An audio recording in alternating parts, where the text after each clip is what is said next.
Hi, it's Duty. Hope everyone is doing well. In this video, we're going to take a look at the language families and where each language we will discuss fits into the big tree of languages. Personally, I really love languages, and I think it's amazing how languages have evolved and how geographically close languages share similar patterns. So in this video, we're just going to take a simple look at the distribution of languages and the similarities between them.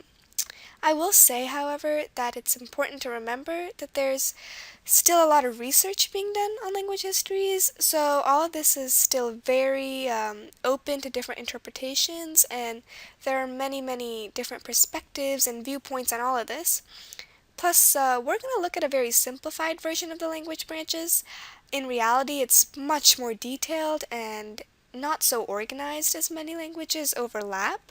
So basically, it's not as clear or it's not as defined. But this should just give us a good idea of which languages sort of go together and which groups languages are into, and it'll help us outline the order in which we will study each of these languages. So yeah, let's begin.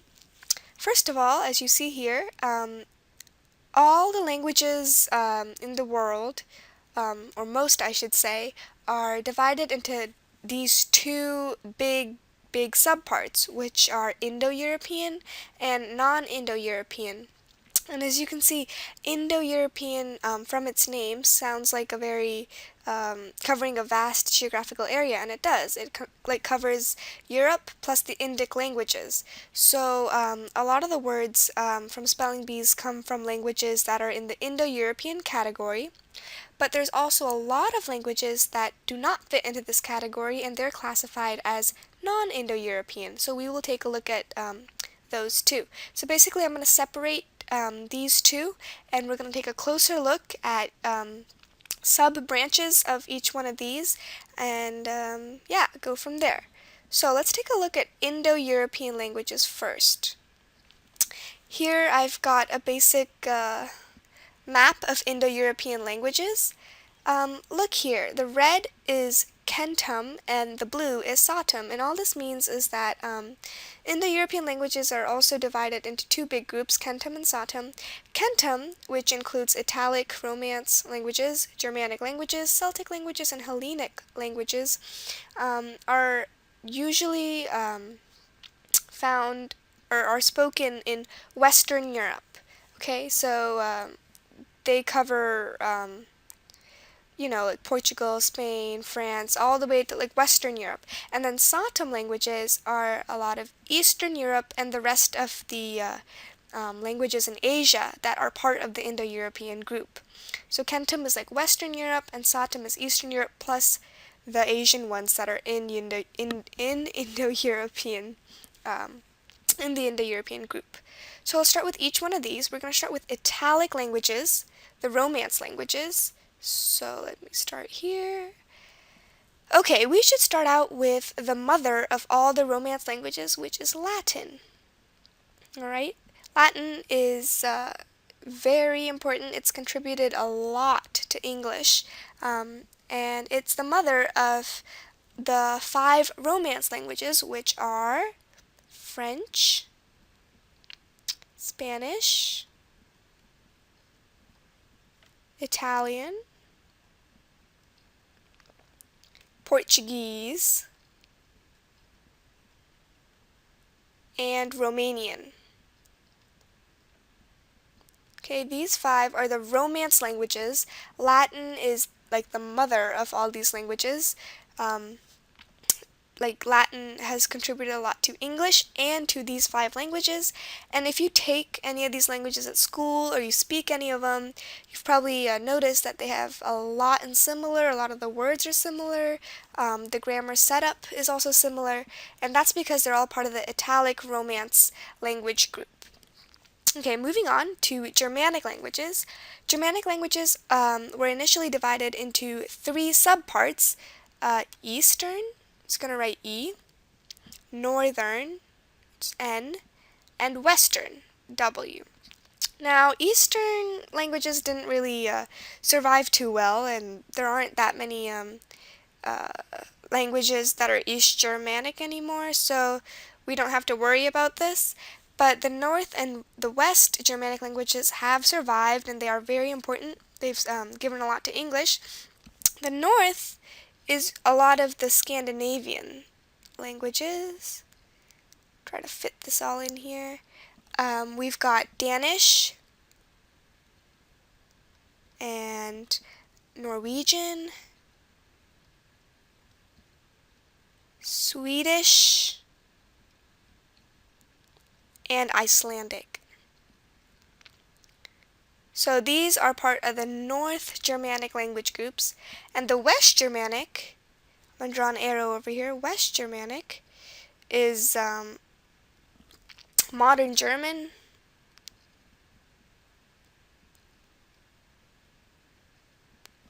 you've got Dutch, Flemish, Yiddish as well. Put them together, Flemish, Yiddish, and this is the group where our English is found. It was Old English and it evolved into Modern English. So English is part of the West Germanic group of languages.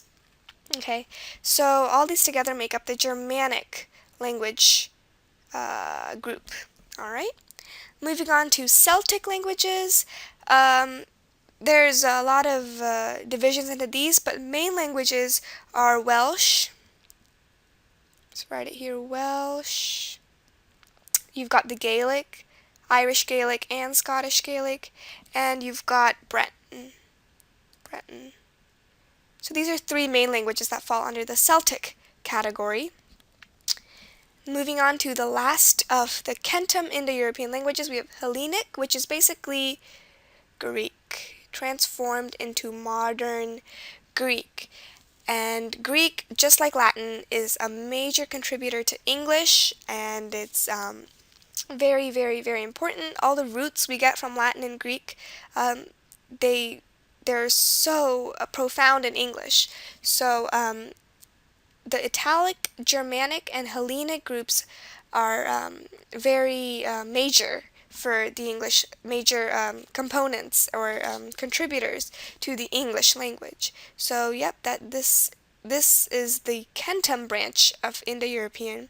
Moving on to the Satem branch, we have Indo-Iranian, and this covers a lot of the, as the name says, India and Iranian language groups. So some examples, I'll write it up here. We've got Sanskrit, which, like Latin, is sort of like the mother of a lot of Indian languages. We've got Hindi. And then the Iranian languages, we've got Persian. And we've got Urdu.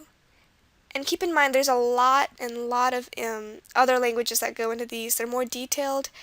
They're somewhat like dialects, but they each differ by a lot. So they are different languages. All the languages of India would go under the Indo-Iranian subgroup.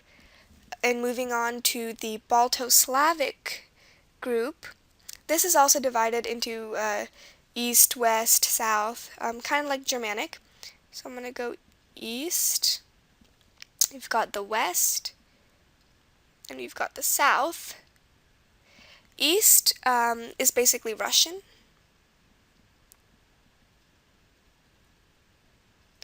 The west is Czech and Polish.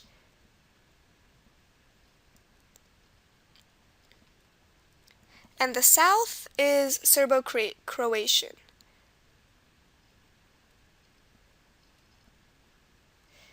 There we go. So this is a basic layout of Indo-European languages, and you can see the variety of different languages and geographical areas that Indo-European languages cover. This is why a lot of words from the spelling bee, the languages that they come from are from the Indo-European branch. So yeah, this is a pretty simple layout of the Indo-European branch. And now we're going to move on to the non-Indo-European branch. The thing about the non-Indo-European branch is that maybe like it's not as organized as the Indo-European branch.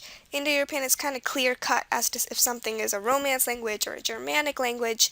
Here, not so much because it's more variegated. But nonetheless, we can still take a look at the different groups here. We've got Egyptian on its own. It's a like from North Africa, so not many relations to Egyptian. Then we've got Semitic languages, and these include Arabic and Hebrew and Assyro-Babylonian. So you kind of get a feel for Semitic languages. That's one group. Then we've got Austronesian languages, and I like to think of these as like the island languages. And there's sort of like three main groups. We've got Tagalog, just like Philippines. We've got Malay.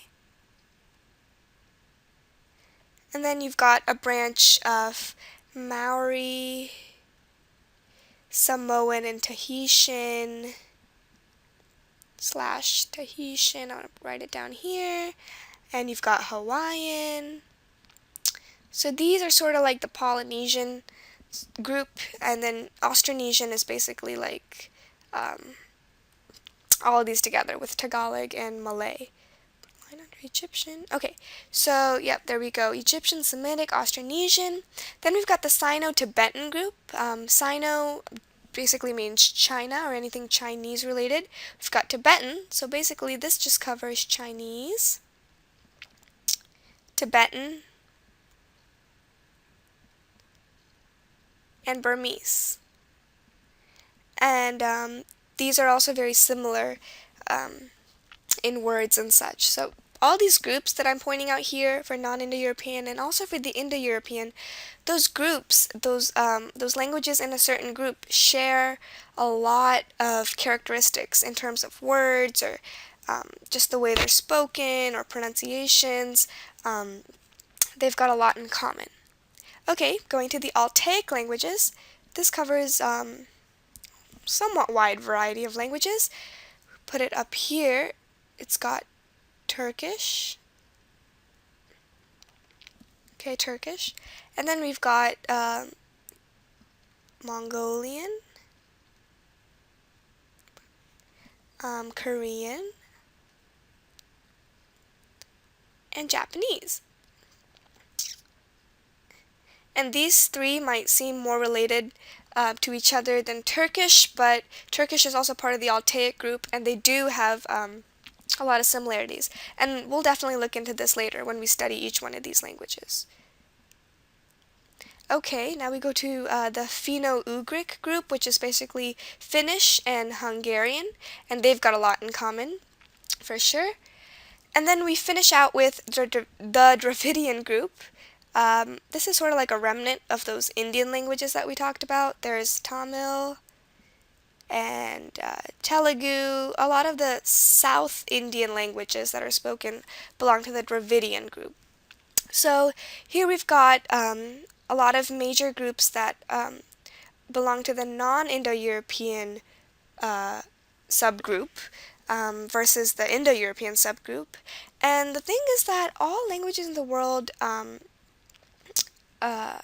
or like I said again, most languages fall into these two categories, but there are a couple of languages that don't fit into either one of them, like traditional African languages or maybe like the Native American languages.